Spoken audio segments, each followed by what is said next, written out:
look at some of the problems that are in section 11.3. Like the first problem where we have to find the missing angle measure. And here we have a triangle. One of the angles is 96 degrees and the other angle is 43 degrees, and we want to find out the measure of this angle here. Now in this case, in a triangle, the sum of all the angles in any triangle is always going to be 180 degrees.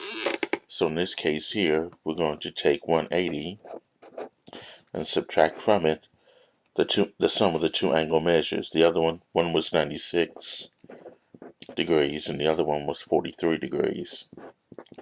So in this case, this will be 180 minus 139. And if you subtract 139 from 180, you'll get 41.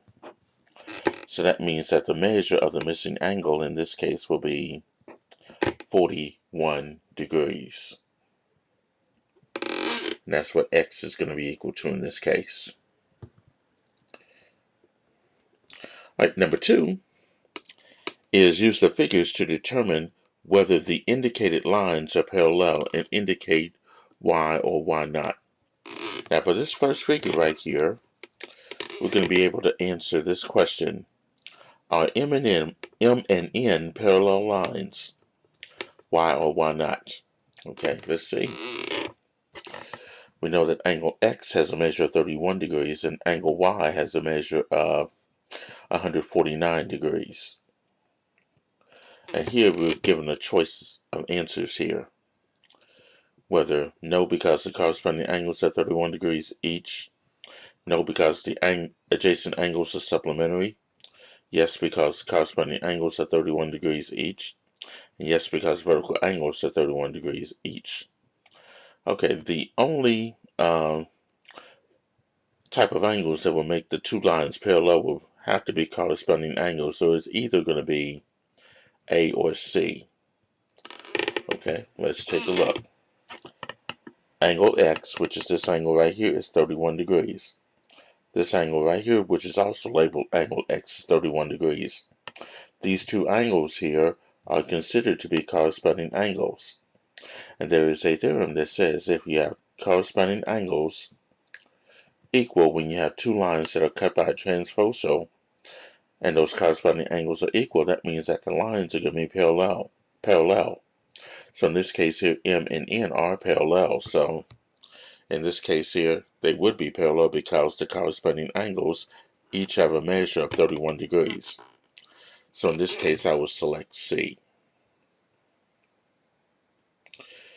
And then the next question deals with lines P and Q. Are they parallel? Why or why not? Alright, take a look. Here's P and here's Q. And we know that angle Z has a measure of 83 degrees. Notice where Z is marked and where Z is marked here. By looking at this, these two angles that are marked are considered to be alternate interior angles. That means that the angles are on alternating sides of this transversal AC and the two parallel lines P and Q. And of course that theorem says if you have two lines cut by a transversal and you have alternate interior angles, they're equal. That means that these two lines P and Q are going to be parallel. So in this case here, by looking at this, we want to select the one that says alternate interior angles are 83 degrees each, and it's going to be D, where yes, P and Q are parallel lines because the alternate interior angles are 83 degrees each. Okay, next problem. Where the ratio of the measures of the two supplementary angles is 1 to 29. And here we want to find the measure of each angle. Okay, now we know that we're given two supplementary angles, and the ratio is 1 to 29. That means here, let's say we let X be the smaller angle, And of course, it's 1 to 29, so that means that 29 times x is going to be the larger angle.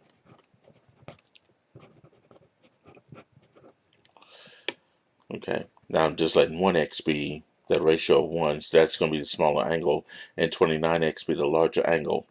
And we have two supplementary angles. That means that the sum of the two supplementary angles must equal to 180 degrees. So if I add the smaller angle, which is x, to the larger angle of 29x, that would give me 180. Now if I add 1x to 29x, I'm going to have 30x. So 30x is equal to 180. And then divide both sides by 30. You'll get x is equal to 6. So x equals 6, that represents the smaller angle. Now the larger angle, we'll just take that x equals 6 and multiply it by 29. So in this case, 29 times 6 is 174 degrees. So the larger angle is 174 degrees. So in this case here, to answer that question, the measure of the smaller angle is 6 degrees, and the measure of the larger angle is 174 degrees. Okay, problem number 4. Find the measure of each angle of a regular 24-sided polygon. All right, there is a formula for finding the measure of each of the interior angles of a regular polygon, and that's going to be n minus 2 multiplied by 180 divided by n. Of course, n is the number of sides of that particular polygon. And there are 24 sides in that polygon, so here it'll be 24 minus 2 times 180 divided by 24.